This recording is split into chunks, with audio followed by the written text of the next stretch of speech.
Bah, aya nu garelut. Oh, iya keur ngalah belut atuh da.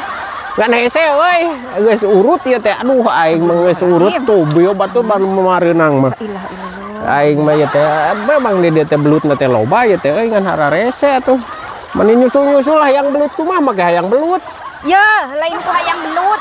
Lain ku hayang belut urang mah. Tuh de aya nu garelut di buruan. Hayang belut buluan. Astagfirullahaladzim. Aing mah ane sok ribut. Kawas dina dongeng wae hayang belut buluan. Asa mang bingungkeun ai kudu aya ulut mal aya eta mah mal aya. Ye ai jang naon atuh jang naon cenah. Ye lain ku jang naon. Itu anu garelut di buruan teh meni serem. Oh jang nu nyiram. Coli teh di kamanakeun tah coli. Jang nu nyiram cenah euy aduh ajer. Bahaya ya euy jang nu nyiram mah kudu neangan euy belut buluan kumaha nya euy.